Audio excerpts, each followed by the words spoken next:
Hello बच्चों, let's see this question. आपके सामने एक ऑर्गेनिक कंपाउंड है जो कि हेलोअल्केन है। More specifically it is ethyl chloride. Ethyl chloride का रिएक्शन सोडियम ड्राई ईथर के प्रेजेंस में कराया जा रहा है और आपके पास प्रोडक्ट मिल रहा है पी। आपसे सवाल ये पूछा जा रहा है कि ये प्रोडक्ट क्या है, जिसके आपके पास चार अलग अलग ऑप्शंस गिवन है: ethane, propane, butane and pentane. चलिए इस क्वेश्चन को सॉल्व करते हैं। सबसे पहले ये देखते हैं कि इस क्वेश्चन में हमें कौन से की कॉन्सेप्ट की जानकारी होनी चाहिए इस क्वेश्चन को सॉल्व करने के लिए। तो बच्चों, ये क्वेश्चन जो है ये वुर्ज रिएक्शन से है। वुर्ज रिएक्शन जो होता है ये एक method of preparation of alkane है। यहां से अल्केन प्रिपेयर किया जाता है and it is a kind of coupling reaction. अब आप सोच रहे होंगे कि कपलिंग रिएक्शन क्या होती है, तो कपलिंग रिएक्शन को समझते हैं फटाफट। कपलिंग रिएक्शन में बेसिकली होता क्या है कि दो मॉलिक्यूल के दो फ्रेगमेंट्स आपस में जुड़ के एक दूसरा कंपाउंड बनाते हैं। अब जैसे मान लो कि मैं अगर वुर्ज रिएक्शन की बात करूं तो इसमें जो रिएजेंट यूज होता है ना बच्चों, वो रिएजेंट होता है sodium in presence of dry ether. अब ये कपलिंग रिएक्शन कैसे है और इसका जो ओवरऑल रिएक्शन है वो कैसे होता है वो मैं आपके लिए लिख देता हूं तो कि आपको ज्यादा अच्छे से समझ में ये आ जाए। लेट्स से कि हमारे पास एक RX है। देखो इसमें जो रिएक्शन जो रिएक्टेंट यूज करते हैं वो हमेशा हम अल्काइल हैलाइड यूज करते हैं। अल्काइल हैलाइड का रिएक्शन हमने कराया है सोडियम के साथ। अब देखिए दो ऐसे ऐसे अल्काइल हैलाइड होंगे आपके पास, यहां पर भी X और यहाँ ये X भी लगा हुआ होगा R से, मतलब एक ही है बेसिकली। उसको मैंने आगे पीछे उल्टा पुल्टा करके लिख दिया और यहाँ पे दो Na चाहिए आपके पास। अब देखिए क्या होता है इस रिएक्शन में कि ये जो X वाला पोर्शन है ना, ये सोडियम के साथ ऐसे करके जुड़ जाता है और जो दो फ्रैगमेंट बच गए इस RX मॉलिक्यूल के, मतलब इधर वाला R और इधर वाला R, ये आपस में कपल करके एक दूसरा कंपाउंड बना देंगे, अल्केन बना देते हैं बेसिकली। यहाँ पे ड्राई ईथर का मीडियम होना चाहिए बेसिकली।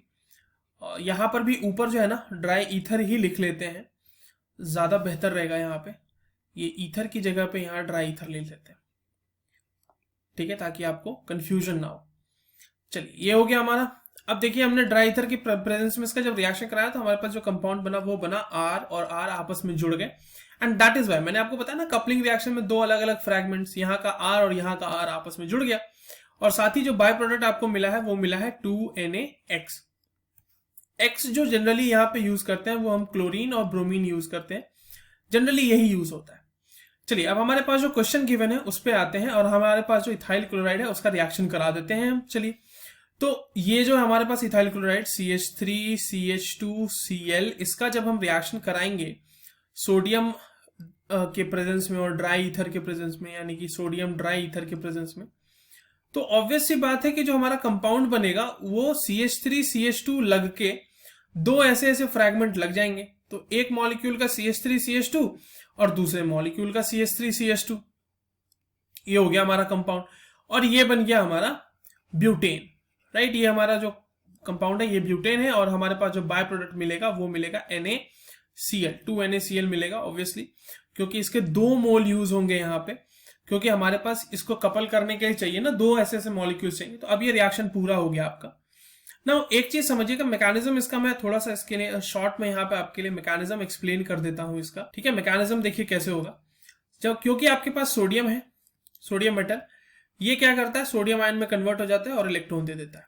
अब आपके पास जो यहाँ पे आपका जो हेलोअल्केन गिवन है वो इस इलेक्ट्रॉन के साथ रिएक्ट करता है। ये इलेक्ट्रॉन यहाँ पे आता है, क्लोरीन अपना बॉन्ड इधर से तोड़ता है, ये बॉन्ड इधर जाता है। देखो यहाँ पर से Cl माइनस बन जाएगा अभी, ठीक है। ये Cl माइनस जाके किसके साथ जुड़ जाएगा, NaCl के साथ, और वो बना देगा मतलब NaCl के साथ नहीं, Na प्लस के साथ जुड़ जाएगा और बना लेगा NaCl, ठीक है। तो यहां पर से निकल गया आपको NaCl।